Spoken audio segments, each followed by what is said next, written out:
Now at 5, how area hospitals are dealing with an increase in heat-related illnesses. Plus, Freeman Health Systems expanding its reach in Neosho, Missouri with a new residency clinic. And former President Donald Trump returns to Washington, D.C. to face charges related to the January 6th Capitol attack and alleged efforts to overturn the 2020 election. I'm Natalie Brandt with the historic hearing. The 4 states' most watched news starts now. with this intense heat slamming the 4 states, local hospitals have seen an increase in heat-related illnesses in their emergency rooms. This is KOAM News at 5. I'm Dow Quick. To avoid dealing with heat-related illnesses, doctors have some essential advice. Stay hydrated. They recommend drinking not only water but also electrolyte drinks like Gatorade, which replace the minerals we lose when we sweat. As it heats up outside and as people are just trying to do the things that they need to do, we're seeing more and more cases of people inadvertently, they're trying their best. They're trying to stay hydrated. They're trying to stay in the air conditioning. Sometimes all you can do is, do your best. We got to make sure we're rehabbing our crews and making sure they're getting plenty of fluids and water, supplementing that with some Gatorade and stuff like that. But the main thing is just active cooling and keeping them rehabbed and working in work cycles. High body temperature, excessive sweating, dizziness, and confusion are some symptoms of heat-related illnesses. Tonight at 6, we're going to have more details on how firefighters specifically deal with the heat and how you can stay healthy. Now, Chief Meteorologist Doug Heddy joins us. Well, it definitely turned out to be another hot one for us today. Heat advisories, excessive heat warnings continue across the region all week long. We've had temperatures right around 100 degrees, and we're going to continue to see it at least over the next couple days, and then hopefully a little bit of relief. And we could even pick up a few isolated little thunderstorms trying to pop up later on this evening and then late tonight into the daytime hours for us tomorrow. Most of the action right now is kind of to our north, near Kansas City along the I-70 corridor. But again, we could get an isolated storm or two later on this evening. Look at our temps, upper 90s to near 100 degrees. And our heat index is way up there. It feels about 105, 106 across the region. So very hot evening. We drop back through the 90s, 80s. Again, an isolated storm, but we're going to be talking a little bit more about that here in just a bit. Freeman Physician Group in Neosho is getting an expansion with the help of a $1.2 million investment. Freeman is building a family medicine residency clinic for Kansas City University. The clinic will have 6 residents total, with 2 new ones added each year. The residents will perform lab work, medical procedures, and patient care.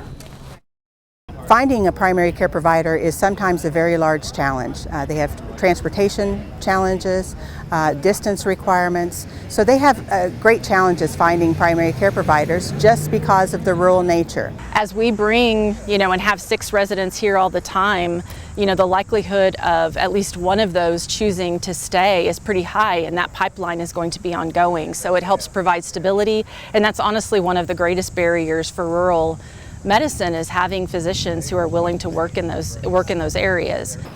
The clinic is projected to open July of next year. However, Freeman is currently searching for their 2 newest residents. Mercy Hospital in Joplin today gave kids a chance to explore different career fields. They teamed up with the Southwest Missouri Area Health Education Center to host a MASH camp. Camp's designed to spark an interest in science and healthcare careers among junior high students. Attendees were able to tour the hospital, get hands-on experience, as you see, with the equipment, and also check out an operating room. So it's a way for them to kind of get their feet wet, kind of have an idea of what that career might entail, and get to meet people actually practicing in the field so that they can ask questions and kind of explore. How it opens up more reasons to go in the medical industry and see the help and the people that need to be helped. Students were also able to get an up-close look at emergency vehicles. Donald Trump today pleaded not guilty to 4 felony counts, including conspiracy to defraud the United States and conspiracy to obstruct an official proceeding. This is the former president's first court appearance to face unprecedented charges related to efforts to overturn the 2020 election. Reporter Natalie Brand has more. Donald Trump arrived in Washington, D.C. and then traveled by motorcade to a federal courthouse. This is the former president's first court appearance to face unprecedented charges related to the January 6th Capitol attack and what prosecutors allege was a sweeping scheme to overturn the 2020 election. Trump pleaded not guilty to 4 felony counts, including conspiracy to defraud the United States and conspiracy to obstruct an official proceeding.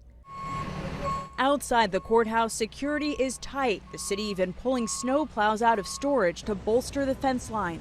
Here on the sidewalk outside of the courthouse, there are both supporters of the former president and those demonstrating against him. Some people even traveling from out of state to be here for this historic hearing. Trump himself weighed in ahead of the hearing, saying he's going to Washington to, quote, be arrested for having challenged a corrupt, rigged, and stolen election. Essentially, his defense is going to be, I fully had the right to contest an election that I knew or I was convinced was rigged.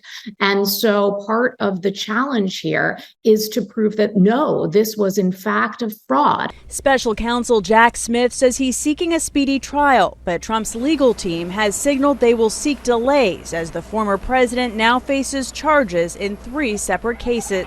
Natalie Brand, CBS News, Washington. Trump is the only person charged in the case, but prosecutors reference 6 yet unnamed co-conspirators, mostly lawyers who they say plotted with him. A federal judge has formally sentenced the convicted gunman in the Pittsburgh, Pennsylvania synagogue shooting trial to death today. It's one day after jurors unanimously agreed upon the sentence. Authorities say 50-year-old Robert Bowers killed 11 worshipers during Sabbath services inside the Tree of Life synagogue in October of 2018. It's the deadliest attack on Jews in U.S. history. The synagogue has been closed since the attack as congregants work to build a memorial museum and a center to combat hatred. Pope Francis is in Portugal for the World Youth Day Festival. Hundreds of thousands of young people are taking part. While the festival is a celebration, the Pope began his visit by confronting Portugal's dark legacy of clergy sex abuse. This comes after a report issued earlier this year said nearly 5,000 minors have been sexually abused by Portuguese clergy since the 1950s. Still ahead, bucking the trend. Going out to eat is costing more and more, but one restaurant is managing to lower its prices. I'm Michael George with how they're doing it. And next in Health Watch, how global health officials are trying to raise awareness of the benefits of breastfeeding. Topping today's Health Watch, if you or someone you know is taking Ozempic and Wegovy for weight loss and diabetes, well, listen up. Doctors are seeing some cases of stomach paralysis in patients who took the popular medications. The FDA has gotten similar reports. Ozempic and Wegovy both use the drug semaglutide. Some doctors are concerned the drugs might cause or exacerbate stomach paralysis in some patients, which can lead to excessive vomiting. 2 studies published by the BMJ examine potential issues for infants when their mothers take steroids during pregnancy. Corticosteroids are often prescribed for women who might give birth early, but research shows infants have increased risk of serious infection, including sepsis and pneumonia during the first 12 months of life, and they might even be more susceptible to longer-term health issues. Advocates all around the world are raising awareness to try to increase the number of mothers breastfeeding their babies. Reporter Bradley Blackburn has more on the benefits for baby and for mom. The theme for this World Breastfeeding Week is Let's Make Breastfeeding at Work, work, highlighting the need to improve protections and support for new moms in the workplace. Infants who are only breastfed for the first 6 months of life increased by 10 percentage points to 48% globally in the last decade. That's according to UNICEF and the World Health Organization. Breastfeeding can benefit both babies and their moms, helping protect against certain illnesses and diseases. A new study of nearly 10 million infants in the U.S. found breastfed babies were 33% less likely to die within the first year of life compared to babies who were not breastfed. The American Academy of Pediatrics recommends exclusive breastfeeding for about 6 months and then continuing to breastfeed while introducing other foods until a child is at least 12 months old. Bradley Blackburn, CBS News, New York. UNICEF and the World Health Organization say workplace policies like paid maternity leave, breaks for breastfeeding, and lactation rooms are critical to create a positive environment that encourages continued breastfeeding. A new study in Colombia finds breast cancer patients with a high BMI or body mass index are more likely to experience heart damage during chemotherapy.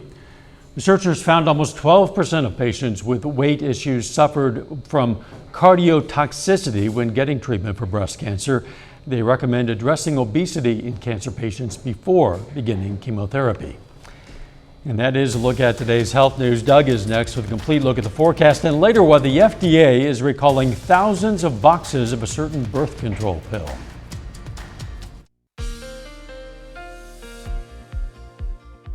Well, definitely turned out to be another hot one for us today, like we have seen really for about the past week and a half. We had temperatures way up there, right around 100 degrees. We have gotten some clouds in here during the afternoon. We can't rule out an isolated thunderstorm or two as we go through the evening hours, but a nice shot. Indigo Sky Casino and Resort, of course, Indigo is just outside of Seneca, Missouri. All right, it's Thursday. Every Thursday, our new drought tracker, it updates. And not much improvement. You can see most of us, even our southern counties, were dry. And then we have a moderate drought from Miami to Monette. And then once you get up from Joplin to Pittsburgh, it is a severe drought. And then, of course, the red is showing us the worst. So we still need some rain. We do have some rain chances in the forecast as we go through the next couple days. But again, it's scattered. It's not very widespread. We did get that one widespread event this past Sunday, but since then we just haven't seen much across the region. All right, excessive heat warnings continue once again for the temperature and the humidity for Friday, and then in the orange, those are heat advisories in effect, but hopefully we can put those to an end as we go into the weekend. But look at our temps, upper 90s to right around 100 degrees, most of us across the region. Then you factor in the humidity and it feels even worse. It's 100 in Joplin, but it feels like 106 degrees. Our humidity is at about 35%. And look at these heat indices across the region. Most of us about 105, 106, all the way up to about 110 once you get out into our western counties. So if you are going to be out this evening, like we've been saying for the past 2 weeks, make sure you drink plenty of fluids. We'll drop back through the 90s into the 80s, into the upper 70s later on tonight. We do have some clouds which have increased. We could get an isolated thunderstorm or two this evening, mainly along and north of I-44. I really think most of you are going to stay dry as most of the action is to our north near Kansas City, but at least we do have some chances getting back in here, and we do have another chance again late tonight into the morning hours. Here's the good news. Our big dome of high pressure that has been causing this heat is starting to slowly break down, meaning cooler temperatures are going to start to work in just a bit. All right, hit or miss storm this evening. Little better shot late tonight, especially along and north of I-44. So here's 6 a.m.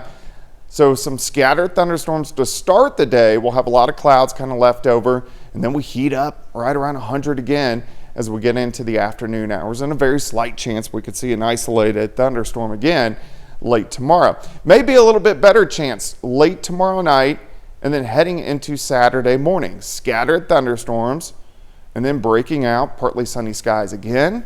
High temperatures right around 100 degrees, but we are going to start to trend downward as we go into the weekend. All right, a few scattered thunderstorms to start tomorrow. High temp, 101, heat indices way up there again, 105, 106.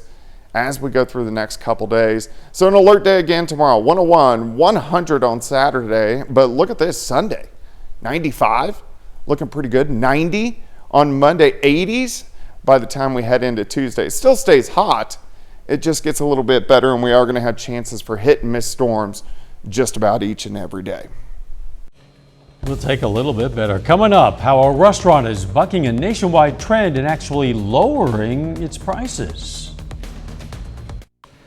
Topping today's Consumer Watch, gas prices are on the rise. AAA says the average price yesterday was $3.80 a gallon. That's more than 25 cents higher than a month ago. AAA spokesman told the Associated Press that record temperatures this summer and cuts in global crude production are partly to blame. You might have noticed a slight dip in your grocery bill, but eating out will still cost you. Reporter Michael George shows us one Brooklyn, New York restaurant that's bucking the trend and dropping its prices.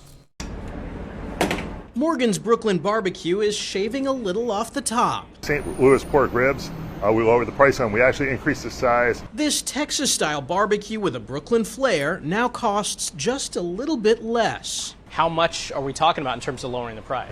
A couple of dollars, $1 or $2.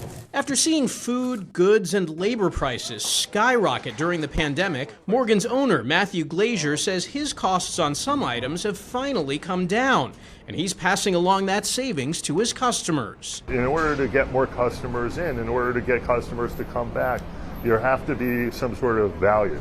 Anytime I can save $1, I love it. While the cost of cooking at home has cooled off a bit, dining out remains pricey. The most recent government data shows grocery store prices were up 4.7%, while restaurant bills were up 7.7%. When you see grocery prices go down, they go on sharply, whereas restaurant prices don't go down as sharply. There's a lot more built into the restaurant pricing. Overall, restaurants are faring well in spite of generally higher prices thanks to strong demand and low unemployment.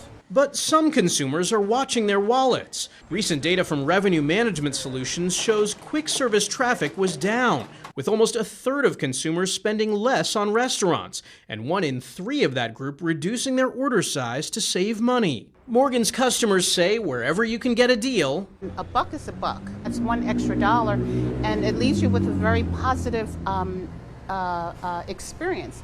And that's worth every bite. Michael George, CBS News, Brooklyn, New York. Trend spotters at Technomics say they're also seeing more loyalty programs offering frequent customers things like a free sandwich or buy one, get one deals. The FDA is recalling thousands of boxes of Tidemi birth control pills, warning that some batches could result in unexpected pregnancy. The recalled pills were distributed at pharmacies nationwide from June 2022 through May of 2023. Lot numbers of affected boxes are on the FDA's website. The agency urges affected patients to continue taking the medication and to immediately seek an alternative from their doctor. The Mega Millions jackpot grew to more than $1.2 billion after no one matched Tuesday's winning numbers. Tomorrow's drawing is going to be the 4th largest prize in the game's history, with a cash option of $625 million, and you are probably going to win. Saying probably. Final check of the forecast next.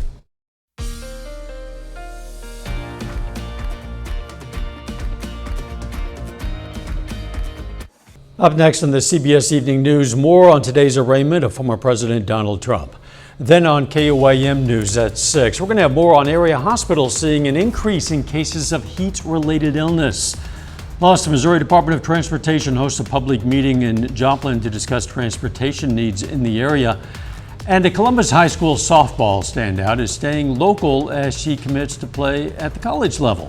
Stay with us for the CBS Evening News and then KOAM News at 6. The blue whale might lose its crown as the heaviest animal in history, or in this case in prehistory. This comes after fossils of a massive marine mammal were recently discovered in Peruvian deserts. According to a team from the University of Pisa, the Parasitus colossus, which has been extinct for centuries, might have tipped the scales at 340 metric tons. That's pretty heavy. By contrast, the blue whale, it's a puny 190 metric tons. However, the researchers involved with the dig admit they didn't have a full skeleton and that more fossils are needed before they get the exact weight. And maybe, the whale doesn't want anyone to know its weight. Some people are kind of private about that sort of thing. Thanks for joining us. CBS Evening News is next. Of course, we're going to be right back here for KOAM News at 6. We'll see you then. Let's make it a great evening.